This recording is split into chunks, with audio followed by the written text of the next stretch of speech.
잠시 기도드리시겠습니다.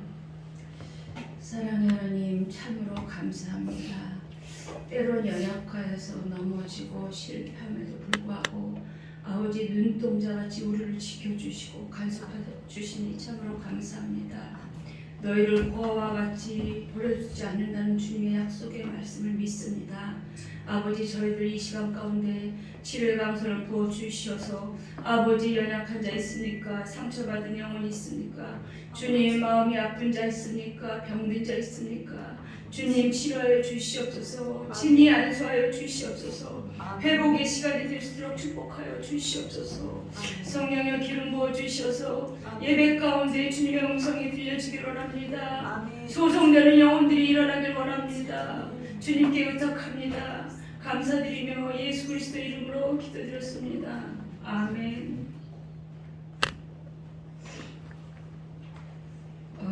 지난번에는 혼의 묶임에 대해서 말씀드렸는데요.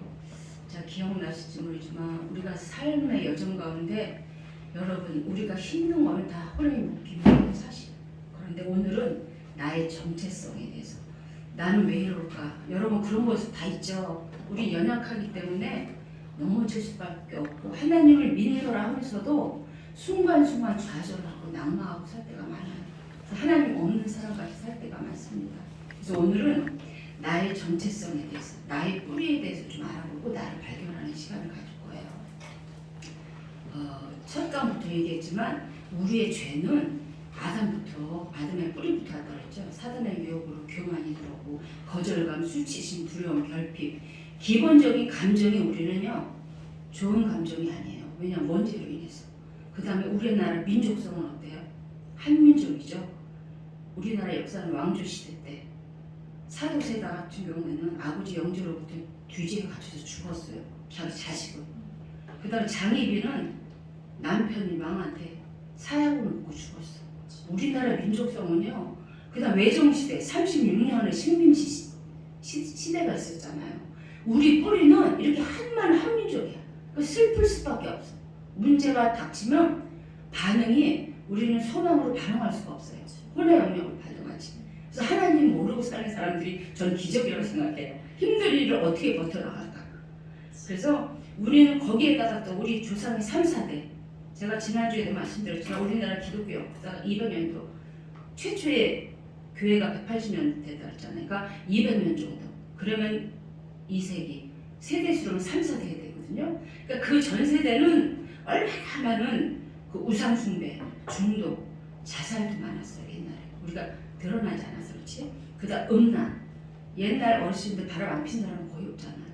그다음 이혼, 가족력, 병력, 이런 것들이 우리 위 3, 4대에 다 있을 겁니다, 여러분. 그래서 거기에다가 또 결혼하면 어때요, 여러분? 부부간에 소통이 잘 되나요? 거의 안 돼요. 드러내지 않을 뿐이지. 왜냐하면 첫 번째 남자랑 여자랑 기질이 다르고 하나님이 재료부터 틀리게 만들었어요. 남자는 흙으로 만들었잖아. 여자는 뼈로. 누구는 또 김영재 목사님은 본차이나 그거를 만들었다고 그러시는데 재료도 다르고 생각도 달라요. 남자는 일 중심이에요. 여자는 관계 중심이잖아요.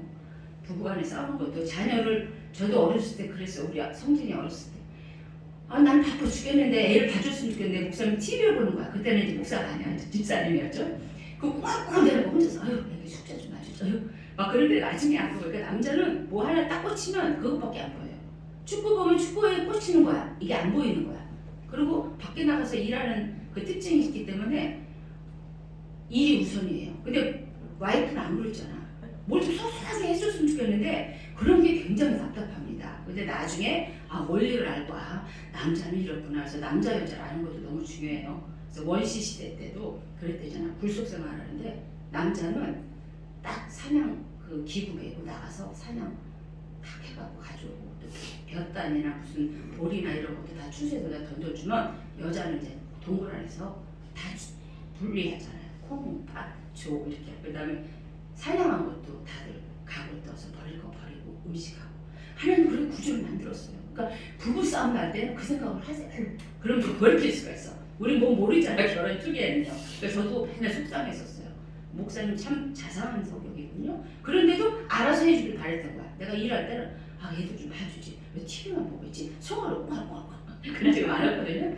근데 근데 나중에 이걸 알부터는 내가 참 뭘 몰랐구나. 그래서 우리가 남자 여자 특징을 아는 것도 중요해요.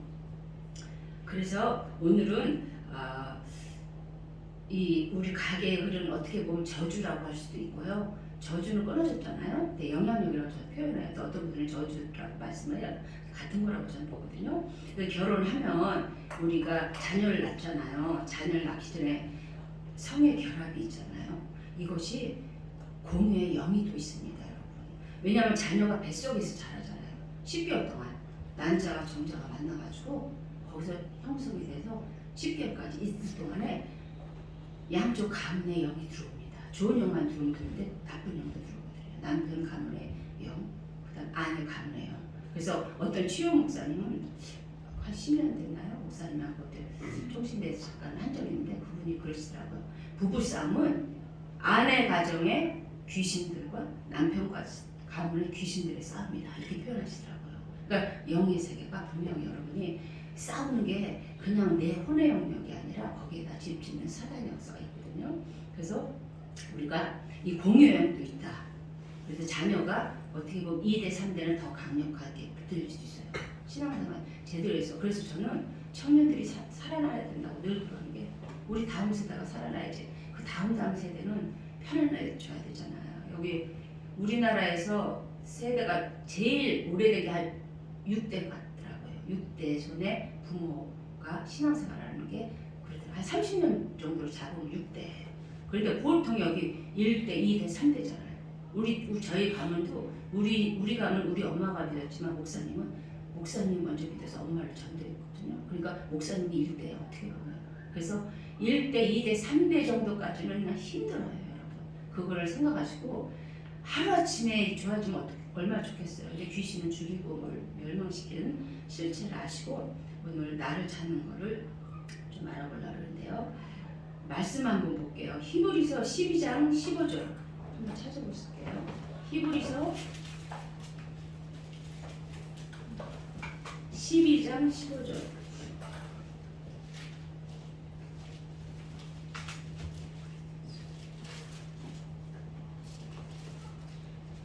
다 찾으셨으면 같이 합독하겠습니다. 12장 15절.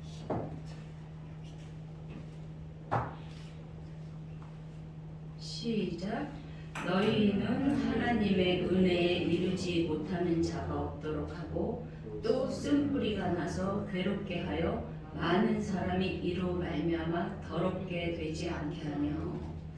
자, 우리가 공유의 영도 그렇고 우리 밑에서 쓴뿌리가 있잖아요. 근데 쓴뿌리가 있으면 어떻게 된다고 했어요? 은혜에 이르지 못한답니다. 우리 안에 쓴뿌리가 있으면 말씀을 들어도 은혜를 못 받을 수도 있다는 말씀이고요. 또 쓴뿌리가 있으면 나뿐만 아니라 많은 사람이 이로 말미암아 더럽게 된대요. 우리가 상한 감정으로 살아가면요 은혜도 온전히 못 받습니다. 그리고 나뿐만 내가 힘드니까 투사라는 거야. 남한테 방어. 부부지간에 그렇고 부모도 자녀간에 그렇고 힘드니까 투사하기 때문에 주변 사람들까지 힘들어요. 그래서 그거를 더럽게 된다고 말씀하고 있어요. 그래서 우리가 인지를 해야 돼요. 처음에 내가 왜 이럴까. 여러분이 관계 속에서 사건은 항상 있습니다. 사회생활이든 직장생활이든 부부관계든 여러 가지 사연들이 있잖아요. 그 사연들로 내 정체성이 지금 확보된 거야. 여러분의 모습이 내가 이런 모습 좋아 이것도 있지만 난 내 모습 이거 너무 싫어 이것도 있죠. 여러분이거든요. 근데 그것이 그렇게 된 과정이 있어요. 그리고 나의 주된 감정은 뭔가 작고 큰 사건이 매일 있잖아요. 내가 어떻게 반응할까를 한번 오늘 살폈으면 좋겠어요. 말씀 들으면서 예민하게 바라보나 아니면은 대범하게 바라보나 이것부터 봐야 돼요.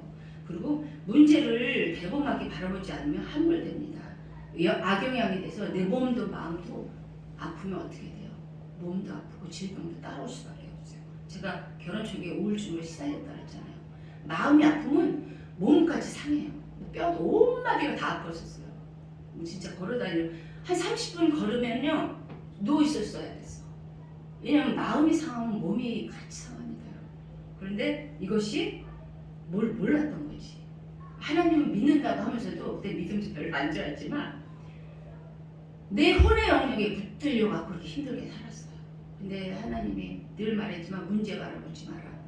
나 바라봐라. 이 말씀하시더라 했잖아. 여러분 지금 문제 있습니까? 문제에 함몰되고 거기가 문제를 내가 내면화시키면 쓴뿌리가 되고 내 안에 상처로 인해서 이겨나갈 수가 없어요.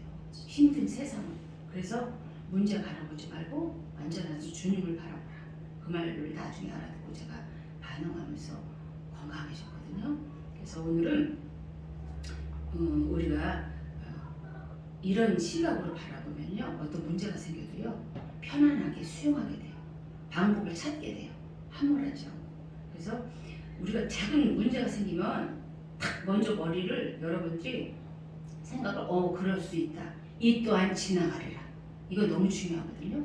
이 또한 지나가리라. 영원한 거 없어요. 새가 머리 위로 날아가잖아. 새가 머리 위로 날아가면서 우리 머리에 휘똥 떨어뜨릴 수 있어요. 우리 그 머리 감으면 돼요. 우리가 스치는 생각을 버릴 수가 없어요. 사건 가운데 힘든 생각, 어려운 거, 상처난 거 우리 머리에 떠오를 수 있어요. 그러나 새가 지나가다가 여기 앉아서 둥지를 두고 여기서 똥을 싸. 이건 우리가 쳐낼 수 있거든요. 이거는 우리가 해야 돼요. 그래서 이게 너무 중요합니다. 그래서 부정적인 생각, 문제 가운데 우리 부정적인 생각 들어오죠. 낙심하고 사망 얘기했잖아요. 절망, 낭망, 실망. 이거는 우리가 새가 둥지 못 틀게 하듯이 우리가 머리에서 떨쳐버려야 됩니다. 우리가 해야 되고. 그래서 상황을 바라보지 말고 여러분 상황 바라보면요 견고한 진이라고 제가 늘 그랬죠. 우리의 생각, 사고방식 이것들이요 견고한 진이 되면 우리는 너무 힘들어요. 이걸 파수해야 됩니다. 예수님께서 다 가져가셨거든요. 그래서 그리고 우리는 또 근본적으로 나만 그런가 이럴 거 없어요. 다 그렇습니다. 여러분. 다 그래. 그래서 성경에 우리 인간을 어떻게 표현했나 하나 더 찾아볼게요. 마태복음 15장 18절에서 19절. 마태복음 15장 18절에서 19절. 이 말씀의 배경은 바리새인과 이제 서기관들이 음식을 먹는데 손을 안 닦고 먹는 모습을 보고 제자들이 손 안 닦는 모습을 보고 바리새인과 서기관이 한 얘기예요. 그런데 여기에 대해서 예수님이 뭐라고 반응했나 이 말씀을 지금 읽어보는 겁니다. 시작. 입에서 나오는 것들은 마음에서 나오나니 이것이야말로 사람을 더럽게 하느니라. 마음에서 나오는 것은 악한 생각과 살인과 간음과 음란과 도둑질과 거짓 증거와 회방이니 그랬어요.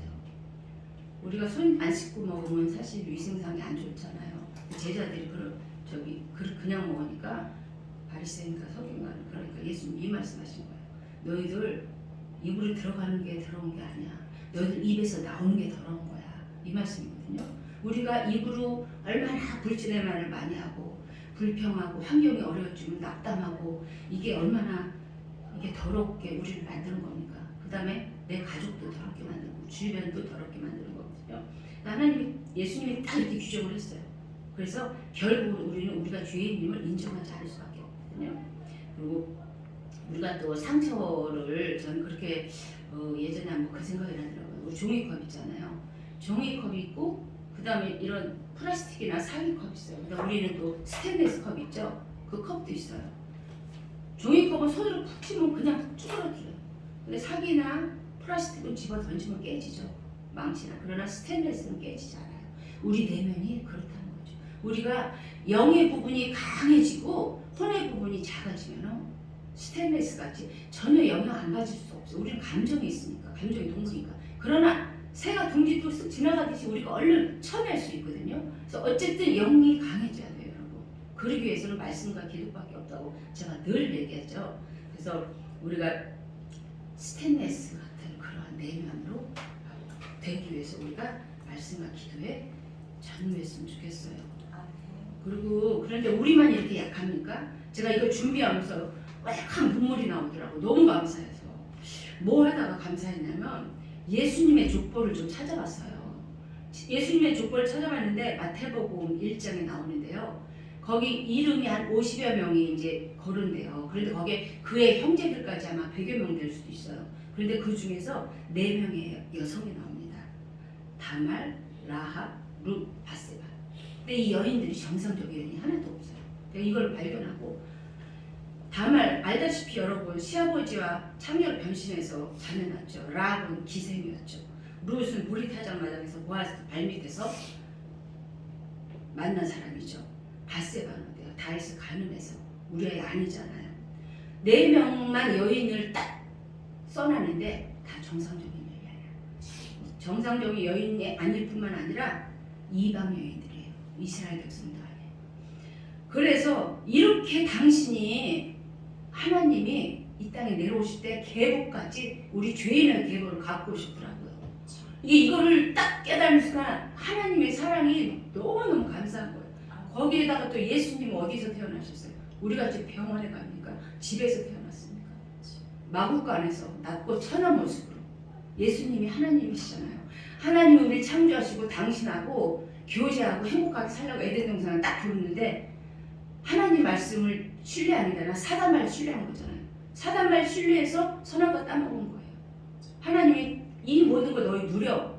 선악과만 따먹지 마라. 이랬는데 사단이 와서 야 하나님같이 돼. 따먹어. 그래서 따먹었어요.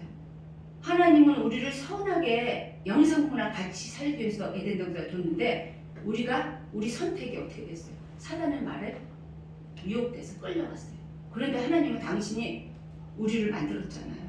당신이 책임지려고 당신이 하늘에서 그 높고 굉장하신 분이 인간 예수로 오셔갖고 계보도 또 그렇게 상처투성의 계보를 딱 가지고 오셨어요. 이거를 생각하니까 그 하나님의 사랑이 눈물이 왈칵 나더라고요. 저 준비하면서 은혜 많이 받습니다. 생각지도 않은 은혜로.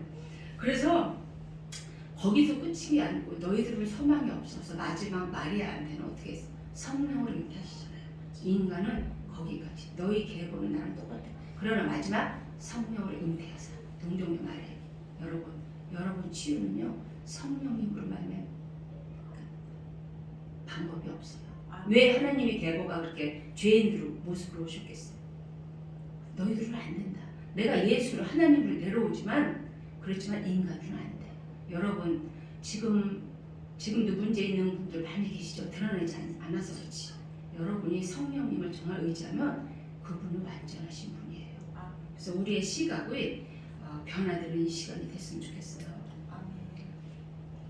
그리고 요한복음 하나 더 찾아볼게요. 12장 47절.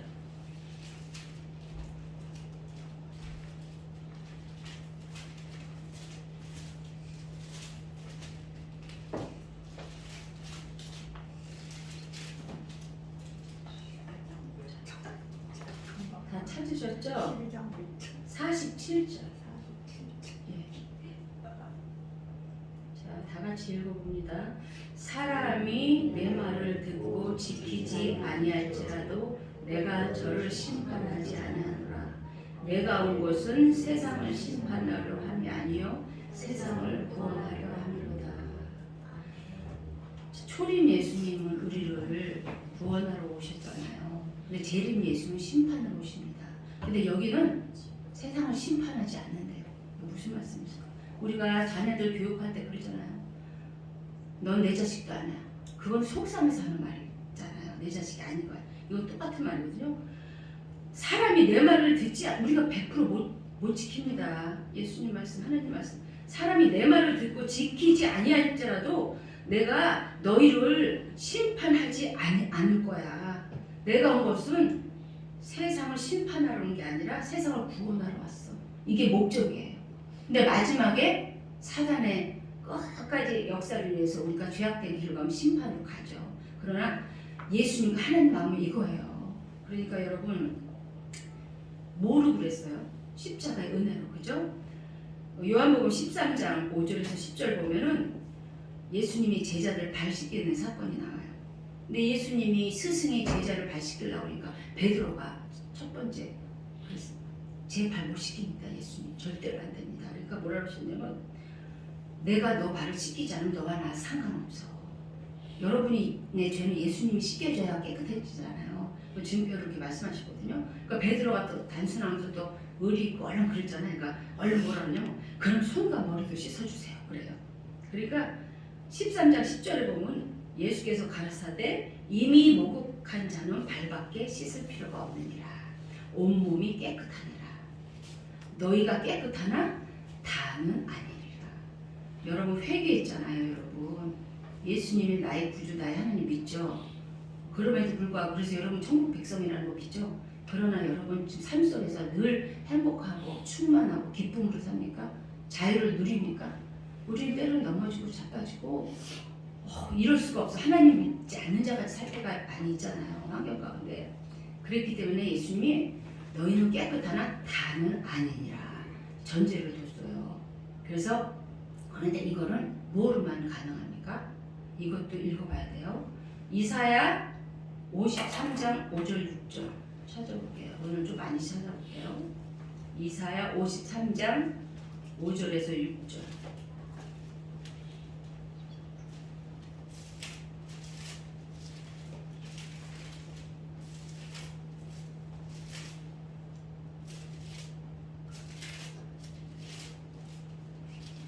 이사야 53장 5절 6절 읽습니다. 시작. 그가 찔림은 우리의 허물을 인하며 그가 상함은 우리의 죄악을 인함이라. 그가 징계를 받음으로 우리가 평화를 누리고 그가 채찍에 맞음으로 우리가 나음을 입었도다. 우리는 다 양 같아서 그릇 행하여 각기 제 길로 갔거늘 여호와께서는 우리 무리의 죄악을 그에게 담당시키시도다. 여러분 이거 너무 잘하는 말씀이죠. 우리의 허물은 뭐예요? 잘못된 것, 우리의 잘못된 생각, 행동, 예수님의 찔림으로 다 가져가셨대요. 죄가 될 만한 악, 우리 생각대로 내 편견대로 하는 행동들이 죄악입니다. 예수님의 상함으로 가져갔대요. 그 다음에 징계는 뭐예요? 예수님의 징계가 십자가의 형벌이 가장 큰 징계예요. 옛날에는 제일 마지막 단계 형벌이 십자가라고 했어요. 우리가 평화를 누린답니다. 여러분 평화를 누리십니까? 채찍에 맞음으로 우리가 나음을 입었다. 몸 아픈 거, 그 다음에 우리의 상처 이런 거를 채찍에 맞음으로 나았대요. 그런데 이거는 예수님의 영역이고 후반절에 6절에 우리는 다 양 같아서 그릇 행하여서 각기 제 길로 간답니다. 양의 특징 아시는 분은 아시겠지만 우리가 양은 순한 것 같아갖고 우리가 어린 양 예수를 비유하니까 좋게 생각하잖아요. 근데 실제 양은 여기서 말하는 양은 특징이 몇 가지 말씀드릴게요. 시력이 너무 나쁩니다. 그래서 앞에 물체를 정확히 못 봐요. 그러니까 흐릿하게 하면 그것이 목자인 줄 알고 따라간대요. 그러니까 어때요? 분별력도 없는 거예요. 내 목자인지 남의 목자인지 모르고 분별력 없이 쫓아가요. 그 다음에 다리가 약해서 잘 넘어진답니다. 넘어지는데 오뚜기는 넘어졌다 바로 일어나잖아요. 중심을 금방 못 잡아서 잘 일어나지도 못한답니다. 그 다음에 방어력도 없대요. 다리가 약하니까 뛰는 속도 적잖아요.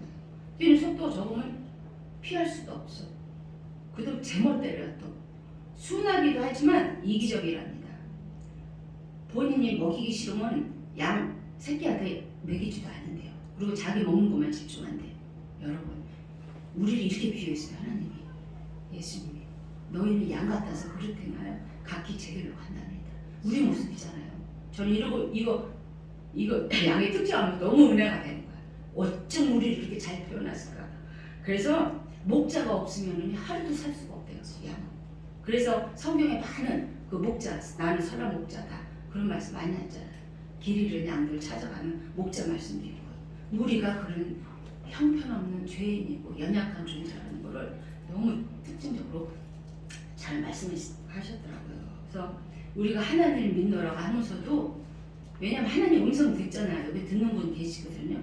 들은데도 살아내지 못하는 분들이 많아요. 왜냐하면 순간순간 넘어지기 때문에. 그래서 요한복음 11장 다시 한번 볼게요.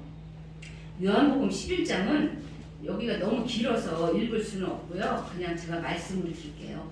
요한복음 11장은 무슨 말씀이냐면 마리아와 마르다 오라고 이 나사로가 죽은 사건이에요.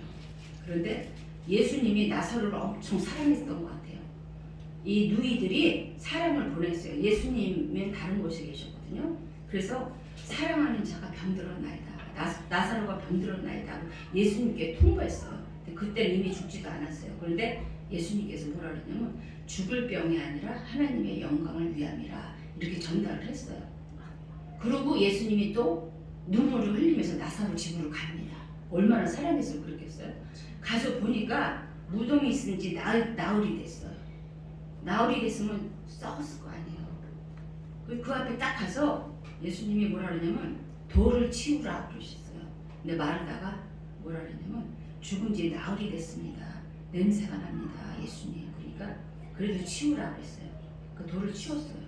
그랬더니 나사로야 나와라 그랬어요. 근데 나사로가 어떻게 됐을까요? 나왔어요. 나왔는데 그 다음 것만 읽어볼 거예요. 요한복음 11장 44절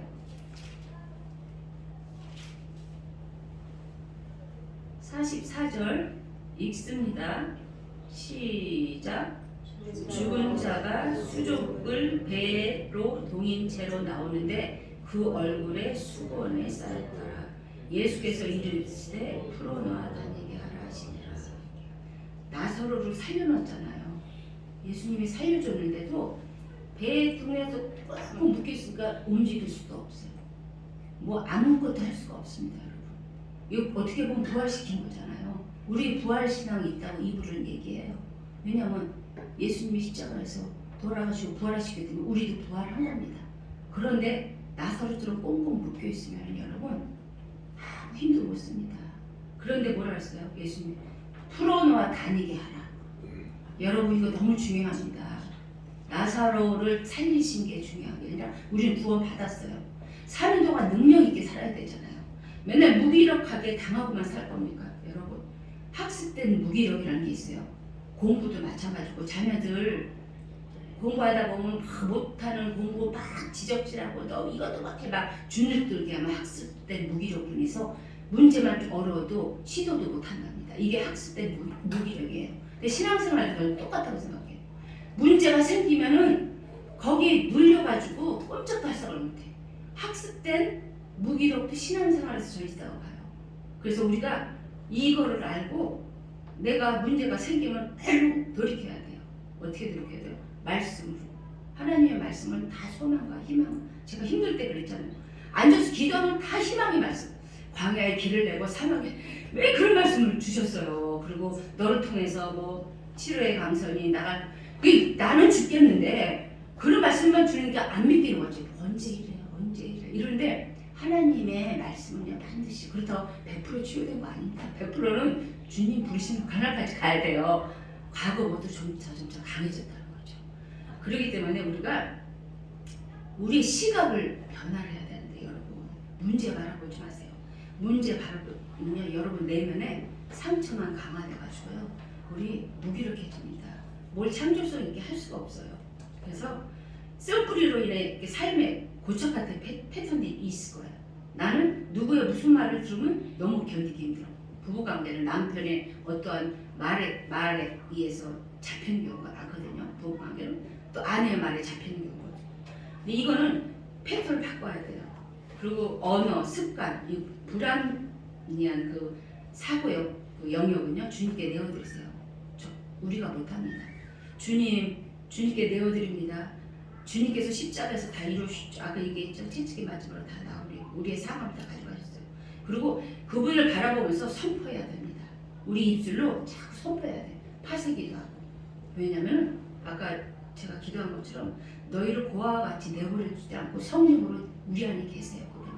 그분을 의지하십시오. 그래서 그 사단은 어쨌든지 혼의 영역을 생각을 공격해요. 그래서 우리 경과의 지혜를 요새를 만들게 해서 우리를 힘들게 하니까 여러분 이걸 파쇄해야 됩니다. 그래서 마지막으로 우리가 하나님의 전신갑주 제가 그림을 하나 띄워볼게요. 하나님의 전신갑주는 에베소서 6장 10절에 있어요. 그거 한번 에베소서 6장 좀 보세요.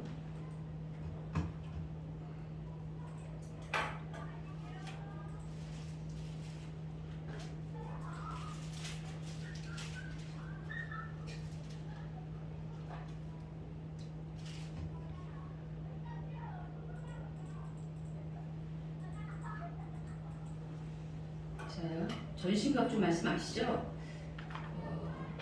이게 길긴 한데 한번 읽어볼게요. 빨리 같이 시작. 끝으로 10절부터 시작. 끝으로 너희가 주 안에서와 그 힘의 능력으로 강건하여지고 마귀의 관계를 능히 대적하기 위하여 하나님의 전신갑주를 입으라.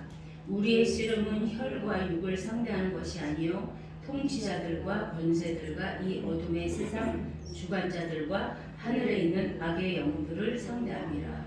그러므로 하나님의 전신갑주를 취하라. 이는 악한 날에 너희가 능히 대적하고 모든 일을 행한 후에 서기 위함이라. 그런즉 서서 진리로 너희 허리띠를 띠고 의의 호심경을 붙이고 평안의 복음이 준비한 것으로 신을 신고 모든 것 위에 믿음의 방패를 가지고 이로써 능히 악한 자의 모든 불화살을 소멸하고 구원의 투구와 성령의 검 곧 하나님의 말씀을 가지라. 여기까지 읽겠어요. 저 그림이 앞에 있죠. 처음에 진리의 허리띠 나와요, 여러분. 진리의 허리띠 뭐라고 써 있죠? 글씨 보이시나요? 좀 더 크게 할까요? 보이시나요? 진리의 허리띠. 사탄의 어떻게 그랬어요? 가장 강력한 무기는 거짓말이다 그랬어요. 우리는 진리로 맞서 싸워야 합니다. 여러분한테 속삭이는 말들이 있어요. 환경망이 어려워지고 관계가 어려워지면 죽을 것 같아, 못 살겠어, 내가 견딜 수 있을까, 이걸 어떻게 돌파해, 막 이런 속삭임이 있습니다. 이거는 사단의 거짓말이에요. 우리는 진리로 맞서야 된다 그랬어요. 허리띠. 진리는 뭐예요? 예수 그리스도는 소망, 살아남, 풍성히 얻는 것을 계속 말씀하고 있어요. 그러니까 진리의 허리띠로 여러분이 허리띠를 딱 무장을 해야 돼요. 이게 여러분이 이게 머릿속으로 전신갑주를 입는 것을 늘 생각하세요. 그 다음 의의 흉배. 흉배는 어디에다 붙이죠? 가슴. 우리 가슴. 뭐라고 써 있어요? 그리스도로 말미암아 우리가 하나님께 의롭다 인정함을 받은 것 곧 칭의는 어떻게 해요? 우리 뭐라고 써 있죠? 우리 몸을 위한 갑옷과 같다. 사단은 날카로운 정죄의 칼날로 우리를 어떻게 해요? 정죄합니다. 우리 지금 얘기한 게 다 마음이잖아요. 마음 생체기, 환경 가운데 힘들고 상황 가운데 힘들고 이러면 사단이 어떻게 계속 정죄하는 거야. 야, 그래서 되겠어? 네가 뭘 되겠어? 사업이 되겠어? 부부관계가 회복되겠어? 이혼해버려. 살지 마. 계속. 그런데 뭐라 했어요? 이건 흉내를 붙임으로써 우리가 사단의 날카로운 정죄의 칼날을 막아준다. 그 다음 뭐가 있어요? 평안의 복음이 준비한 신발. 이건 뭐예요? 사단은 우리가 복음 전도를 못하게 좌절시킵니다. 우리 마음이 힘들고 내면이 힘들고 환경에 따라서 움직이면 하늘나라 일 못합니다. 하나님의 나라. 나도 죽겠는데 어떻게 거창한 복음 전도를 하겠습니까? 그래서 우리가 신발, 평안의 복음의 신발을 신어야 되고요. 믿음의 방패. 믿음의 방패는 뭐라고 써있죠? 믿음은 사단의 핍박과 유혹의 화살로부터 우리를 안전하게 보호한다. 우리가 믿음이 있으면 어떤 환경 속에도 이길 수 있습니다. 그래서 사단이 계속 공격해 불화살을 쏴요. 환경 가운데. 그러면 우리가 믿음의 방패, 믿음으로 막을 수밖에 없어요. 믿음. 결국은 믿음이 커져야 되잖아요. 그 다음에 구원의 투구. 구원의 투구는 머리죠. 사단은 우리가 그리스도의 십자가, 희생, 구원 이거에 대해서 의심하게 만들어요. 계속 의심을 줘요. 생각을 통해서. 그리고 어떻게 해요? 우리 생각을 위해서 견고한 진이 생긴다 그랬잖아요. 머리에 구원의 투구를 쏘면 어떻게 해요? 우리를 보호해줘요. 그래서 전신갑주. 맨 마지막에 성령의 검. 성령의 검 뭐라고 써있어요? 검은 전투 이 장비 중에서 유일한 공격 무기예요. 다른 건 다 방어잖아요. 그래서 유혹자 사단이 우리를 참수하고 건드릴 때 우리가 가장 강력한 무기는 하나님의 말씀이에요. 그래서 말씀을 읽어야 돼요. 말씀 없이 기도하면은요, 내 기도만 나올 수도 있어요. 자기로부터 나오는 기도는 힘 없습니다. 주님의 뜻대로 하는 기도해야지 힘이 있죠. 그래서 이거를 항상 생각하고 여러분 마음 가운데 전신갑주를 입고 생활을 하시고 또 말씀을 내 내면화 되면은 여러분 내면화가 말씀이 많이 우리 안에 있잖아요. 그러면 순종과 감사가 쉬워져요. 아주 쉬웠다는 게 아니라 영역이 점점 더 커져. 삶의 영역이. 그래서 우리가 오늘은요 기도를 할 거 문제 놓고 기도하지 않는 거예요. 이때까지 우리가 그랬잖아요. 아버지 우리의 쓴 불이 있습니다. 우리 아픔이 있습니다. 내어드리고 선포기도 대조기도 하다 그랬잖아요. 그런데 내면이 건강해지면요 순종과 감사의 삶의 영역이 커지면서 감사가 나오더라고요. 제가 이 준비하면서 예수님이 하나님이 이 땅에 오시면서 그렇게 낮고 천하게 오신 거에 감사가 나오더라고요. 그래서 여러분 오늘은 감사의 기도를 할 거예요. 그리고 숙제를 하나 내드릴게요. 집에 가셔서 감사 노트를 하나 만드세요. 우리가요 감사를 노트 적어보면 너무 진짜 감사. 지금도 눈이 안 보여서 장님으로 사는 사람이 있죠. 휠체어 타고 다니는 사람, 손발 마음대로 못 움직이는 사람. 그리고 제가 참 어떻게 보면 알뜰해요. 음식 버리는 게 없어요. 근데 저 아프리카 애들 보세요. 세상에 그 3,000원인가 있으면 한 달을 산다고 그러잖아요. 먹을 게 없는데 우리는 얼마나 풍족합니까? 그리고 자녀들도 얼마나 건강해요. 살이 멀쩡하잖아요. 부부관계도 그렇고. 이런 거 하나하나 쓰다 보면 우리가 감사 회복이 안 될 수가 없어요. 그래서 감사 노트를 써보자. 그걸 제가 제안하는 거거든요. 저도 다시 예전에 시작하다 또 흐지부지 말았어요. 근데 다시 오늘부터 쓰려고 하거든요.